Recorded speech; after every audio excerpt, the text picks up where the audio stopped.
Hello, welcome all. I know this is slightly different from our normal event, but we are doing our options as normal. But we've got to manage this process via online and working together. Now, everyone in the building is here to do and help you support that. And this is the exact same presentation that you have in normal time as well. So we're going to do this online. We've got some videos for you to share as well, we'll show you later.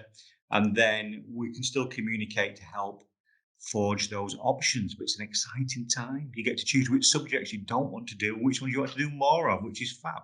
Okay, so have a fun time. And I'm going to hand over to our main performer now, and that is Mr. Chandra.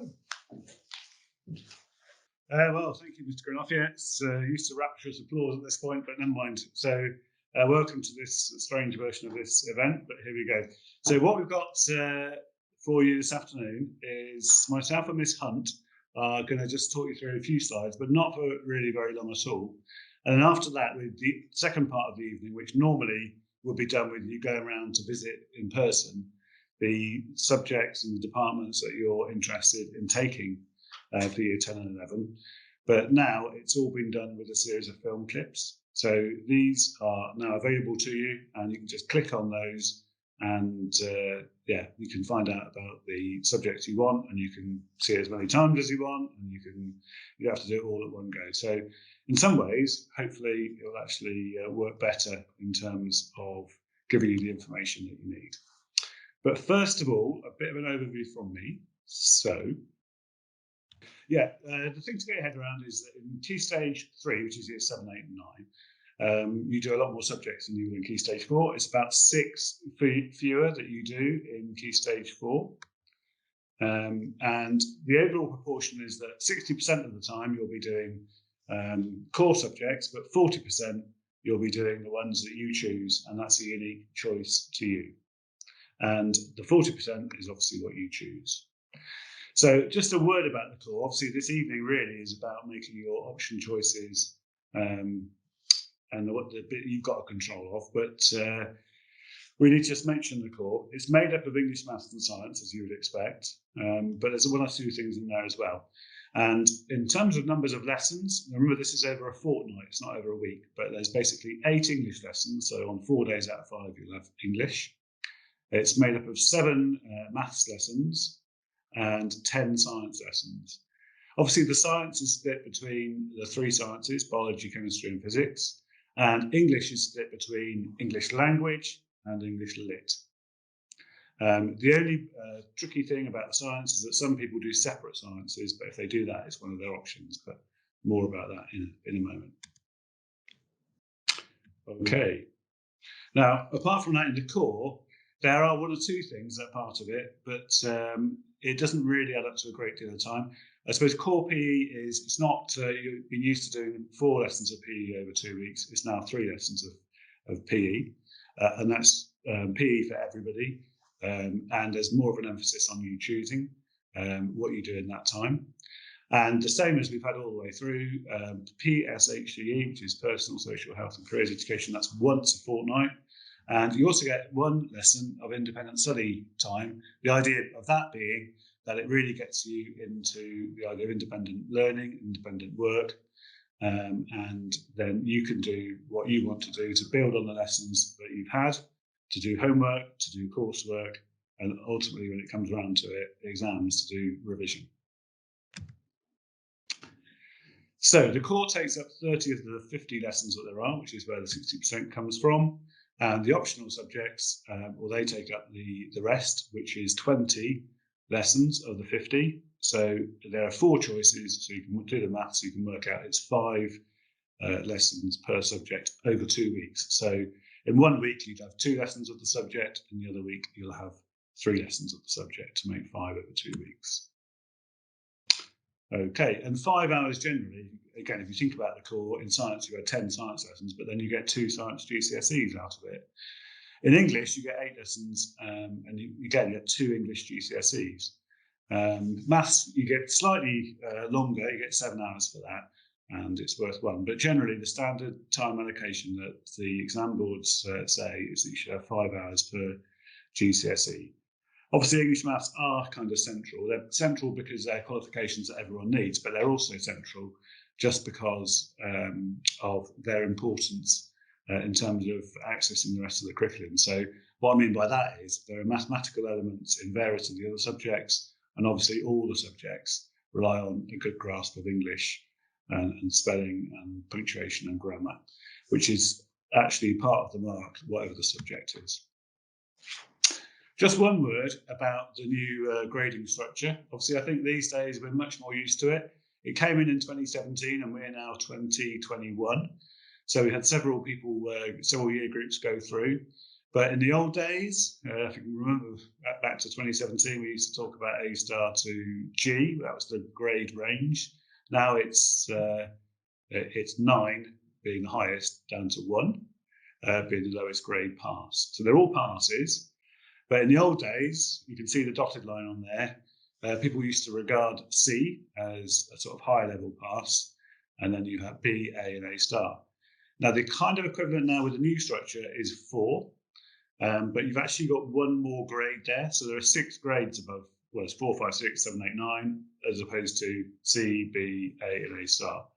So you've got a bit more demarcation at the top end of the grading structure. And actually a bit less at the bottom, because in the old system it was D, E, F, and G, and now in the new structure it's 1, 2, and 3. So that was something, it's not a RAF thing, it's something the government introduced. So that's an off-qual slide, and it applies to all schools and all exam boards.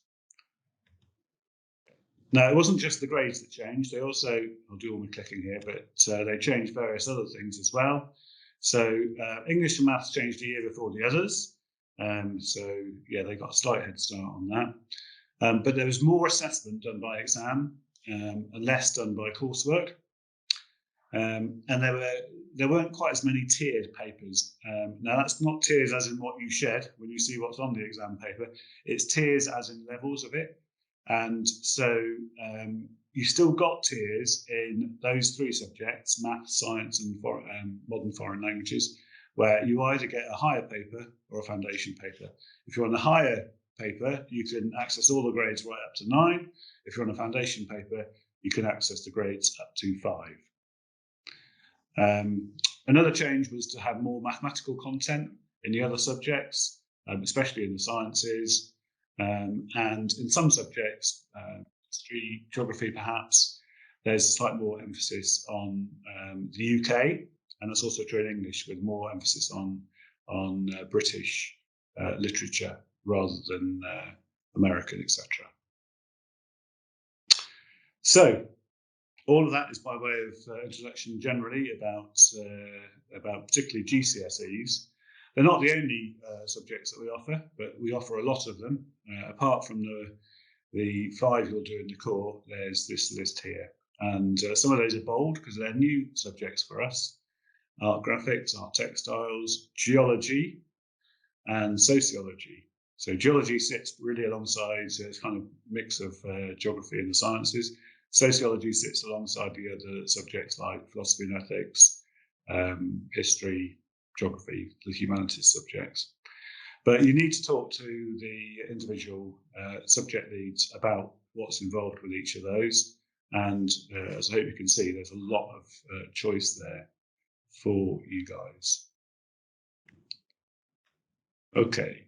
Now, as well as GCSEs, GCSEs are the sort of the mainstay, I suppose, of our curriculum in Key Stage 4, but they're not the only qualifications we offer, and also they're not for everybody. So there are some alternative ones. They take the same amount of time as a GCSE. They're all level 2 qualifications, and so they are equivalent to GCSE, but it's a different style of learning. And one big difference is in the grading, whereas in GCSE it goes grade 9 down to grade 1, but the alternative qualifications, they talk about having pass, merit, distinction, or star distinction. So they have basically 4 grades that you can get, and it tells you on there how they relate to GCSE grades. And the big difference really is the style of the assessment in them. So they're nearly all kind of 75% assessment by coursework and only 25% by exam. There still is an exam element, but it's much smaller. Whereas typically with a GCSE, it would be the other way around if there's any coursework at all. So these alternative qualifications, what are they? Well, Edexcel Sport is obviously for those that love PE and sport, that's something you might want to consider. But again, not so much emphasis on the practical element, because that's not kind of part of the assessment, and not so much emphasis on exams. But that leads on to a sixth form course in Edexcel Sport that you can also look at. Child development and childcare. Again, that's not a GCSE qualification here at Ralph Allen or anywhere else, actually. But that's a great qualification for those interested in working with young children in the future. And creative eye media, again, is a really good qualification for those who like computers, but what they're interested in is more the using the software, not doing the programming. And a new one for this year was construction, and that's been really popular. We've got a new construction suite called Jabba the Hutt, the green one down by the end of the Rose building near the new dining hall kitchens. And obviously, if people are thinking about a trade, carpentry, plumbing, electrician, then that is fantastic. And that leads on to courses at Bath College in those areas. Okay, and so generally, how do you choose? Okay, and it's interesting this because everyone has a kind of viewpoint on it. You know, I can look back at the choices that I made. They're not the choices I would make if I was doing it again. I don't know if many people would say that, but it's the type of thing that everyone can more or less say, well, when I was at school, I had to choose my options, and this is what I chose. And sometimes you think, well, I chose that, and I'm really glad I chose that. Or you might say, well, I chose that, and maybe I wouldn't have chosen that one again. But so everyone has a sort of view about it. So it's really good to talk to your parents about it. If you've got older brothers and sisters that have been through it, or uncles and aunties, people in your family. But also, there's all the other students that you know at Ralph Allen. Obviously, normally we're in our vertical tutor group, so it's ideal to talk to the students in year 10 and 11 that have made their choices. Now, that's a bit trickier for us to do at the moment, obviously, because school's closed and we can't mix bubbles. But you will undoubtedly know people in other years or even other schools. So it's a really good thing to talk about there. The only kind of restriction we put on is we say you need to do either one of the two languages, French or Spanish, or history or geography. Other schools put on far more. So in other schools, they might say, well, you've got to do history or geography, you've got to do a language, and by the way, you've got to do religious studies as well, particularly if it's a church school or a school like St Greg's, something like that. So we just have that one proviso. It's so that one of the four is a more kind of academic option for people. In practice, nearly everybody would choose one of those things anyway. But the kind of mantra that we have for what should you do, it's basically think about, well, number one, what you enjoy. You'd be absolutely mad to choose something that you didn't particularly enjoy. I don't know why you would do that, but so do you enjoy it? Are you good at it? Because again, you'd be mad to choose something you might think, oh, well, you know, I'll need that, but I'm not very good at it. So, you know, if you're not good at it, that's not a good basis to start on. And the third one, I'd put the third one in that position, really. What you think you need to fit in with your career ideas. At this stage, you're not really going to close down a lot of career ideas with your choices. It is something to be thinking about the future, but yeah, so it's good to be thinking about it, but I wouldn't worry too much about that. So it's what you enjoy, what you're good at, and what you need. And just finally, think as well, whatever you choose for your options, you'll all be doing the core. If you choose one of the alternative courses, you'll be doing mostly GCSEs because all the 5 in the core are GCSEs. So you will have a strong GCSE basis. And you should be thinking about the other things you need to develop in yourself over the next 2 years, basically to make you employable. Many of you will be going into perhaps a job with training or an apprenticeship or that type of thing. You'll be doing part-time casual work. And so in addition to getting the pieces of paper with the qualifications on, which is great, but you also need to be thinking about how good you are at those soft skills, how you are good you are with like talking to people, your confidence level, how good you are at working with other people in a team, how good you are in terms of solving a problem that comes at you sort of left field, all those sorts of things. So yeah, think about developing those aspects as well. Right, that's plenty from me for the time being. I'll come back on again at the end in a moment. But I'm going to hand on to Miss Hunt for more information about the process we're going to have this year. Hi everybody, just going to talk you through some kind of key dates and some FAQs that we generally get thrown up. So as you can see on the screen to start with, there are a few kind of key dates for you to think about. Obviously, Year 9 reports were issued before the Christmas holidays. Hopefully you've all had a chance to sort of read those, digest them, and take on board the information that your teachers have given. Also, you should have, by the time you're listening to this, have been sent the booklet via email. So the booklet that you will have been sent is the hard copy that we normally give out to students, which has information on all the subjects and some sort of key points around the options process. So you should have already received that and hopefully had a look at it. If it hasn't been received, then obviously please contact us and we can make sure that you get that link sent to you again. What's happening over the next few weeks is that students during their Year 9 lessons at the moment should be having conversations and input by staff about what is being involved in those subjects.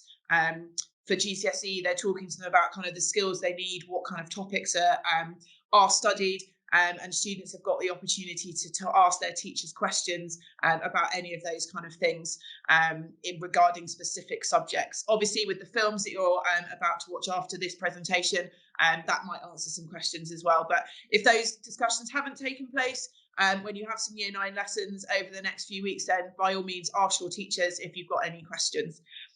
Obviously, the main thing is the curriculum evening, which is what we're in now. So that's giving you a whole raft of information. And then also tutors will be having discussions with students as well. So these normally take place on a one-to-one basis. Obviously, due to our changes in tutor groups, because we've now had to go to horizontal tutor groups, that's a kind of bigger process. But tutors will still have information that they can give out, and they will be giving out during tutor sessions. But again, students, by all means, speak to your tutors, ask them if you have any questions about anything to do with this process. Same as you can come and speak to me, or you can speak to Mr. Chantry about this process as well. Some other dates, obviously, next Thursday will be Year 9 Parents' Evening. That is now live, so booking for that is live. So make sure that you get booked in so you can have those one-to-one conversations with your teachers and ask them any questions that you might not have wanted to ask in lessons or that you might have thought about. And then really important is that last date. So Monday, the 8th of March, the forms for making your choices are due in. Okay, so we've extended that deadline slightly given the fact we're doing this process all online and it's just going to take a little bit longer. But please, please, please, Monday, the 8th of March, choice forms are due in, and that's the last day that they are in. So your next steps. As Mr. Chantry has mentioned, okay, think through the choices that appeal to you the most. Okay, talk to people, use as much information as you can to formulate those decisions. Now, some of you sitting here watching this presentation will already know what subjects you want to do. Some of you will have a very set plan and go, right, I want to do this, I want to do this. Brilliant. Okay, that's fantastic. Lots of you might be sitting there thinking, oh, I've got so many choices, but I haven't got enough spaces to take them. So just try and kind of narrow it down. Talk to people, talk to your teachers at Parents' Evening. You know, talk to older brothers and sisters. If you know anybody that was in your tutor group from last year, you know, have those conversations and just try and get as much information as possible around so that you can make those decisions. Okay, it's really, really important that you have as much information as possible. Use your teachers, use your friends, use your family, and just try and get as much information as you can. Okay, so last few things then. So we always get asked a lot of questions that are very similar. So I thought we'd just kind of address a few of them. So the first couple, do we get to choose which teachers we will get for our key stage 4 subjects? And if I do triple science, I'm just going to bring Mr. Chantry in as well for these. If I do triple science, will I get an extra option choice? So the first one, do you get to choose your teachers? Unfortunately not. Okay, so The timetable doesn't, we can't say, oh, specifically I would like this teacher, but obviously there's a huge amount of teachers within each subject, and that just gets allocated kind of on a basis of lessons and our timetabling requirements. If I do triple science, will I get an extra option choice, Mr. Chantry? No, triple science counts as one of your 4. Obviously, in the core, you'll do 10 lessons of science, so that'll be the same, but you'll do an extra 5, and you'll get a separate qualification in biology GCSE, in chemistry GCSE, and physics GCSE. So, and triple science will be one of your 4. Okay. Why might I not get one of my choices, and why do I need to put a reserve choice down on the form? Yeah. Okay. Very good questions. So why you might not get one of them is if we have not enough students who want to take the course, and some of the courses, the class sizes are generally a bit smaller in Key Stage 4, but we have to have a certain number to make the course viable for us to run, and so that's why we get you to put a reserve choice. And I'd say very few people actually have to use the reserve choice, but it really helps us to design the process to have that. And then the last question, which kind of says, I'm not sure whether to do PE or the edXL sport or computers and iMedia. On the form, you will literally have a choice to, if you want to do one of the PE options, you want to do one of the computer options, you just put that down on the form. Then we as teachers, as staff, will have conversations. We will then guide you into which one of those courses is more suitable for you, rather than you having to make that decision. Okay, just a few more then. So, are GCSEs getting harder? That's a good question. Well, certainly there's more grades, and I think at the top end, to get a grade 9, that's the old A-star grade would cover 8 and 9. So I suppose from that point of view, yes, but not so much at the lower end. But obviously they're a bit different, and some people love exams and are fine with them. Strange people, but I think most people find that they prefer coursework. Maybe, I don't know, but if you like exams, then they're probably better. But if you prefer coursework, they probably are a bit harder. And are GCSEs worth more than other qualifications? As you can see, obviously we offer those other qualifications alongside the GCSEs as well. They're all exactly the same. They're all weighted exactly the same. GCSEs are not better than those other subjects. So don't worry if you're thinking, well, actually, I'm really interested in construction or edXL sport or one of those other alternative qualifications. They're still worth the same. They're not, someone's not going to turn around to you and go, oh, you've done that, you didn't do a GCSE, therefore your qualification is worth less. They are all exactly the same. Will I have more chance of getting the options if I get my form in early? Okay, that's got a simple answer, and the answer is no. You have no more chance. We won't look at any forms actually until after the 8th of March. We do want them in then, so we can actually start to construct the timetable. But we deliberately don't, because we want you to take the full amount of time really to have a proper sort of think about this and to get it right, because people don't always get make the option choices they should do, and therefore that comes back later on to sort of bite them. So we want you to get it right, and we won't look at them early. Yeah, so it's not really a first come, first serve, because obviously that last question is, can I change my mind after I've handed my form in? Ideally not, because as I said, if you do hand your form in and you suddenly have a massive change of heart, yes, you can come and get your form back and you can resubmit it again. As I said, we will not look at them until after the 8th of March. Take your time, really consider those options. Ideally, you want to be absolutely 100% sure on your option choices before you send that form back to us. Yes, you can change your mind, but and also if you change your mind after that deadline, it might be harder for us to change those options for you to get what you want. So really, really, really, I think the message around that one is really consider your choices before you hand that form back to us, okay? And really make sure that you are as much 100% as you can be about those options, okay? Lovely. So last thing then is obviously there are lots of you out there that potentially might have other questions about things. So 2 other people that obviously in their terms of other support. So Mrs. Todd, who obviously is in charge of our additional needs department, and Mrs. Wally, who is our careers advisor. They are both available as well to talk about things about options, careers, what kind of subjects you might need for specific careers, or whether or not actually your son or daughter should be looking at those kind of all 4 options, or whether there needs to be some alternative provision in place. So as you can see, there's lots and lots of people out there to offer you some support. So please feel free to ask tutors, teachers, us, Mrs. Todd, etc., if you have any questions. So I think that is it from us. Yeah, absolutely. Yeah. Hope the rest of the process goes really well for you. Do ask any questions, as Ms. Hunt's just said.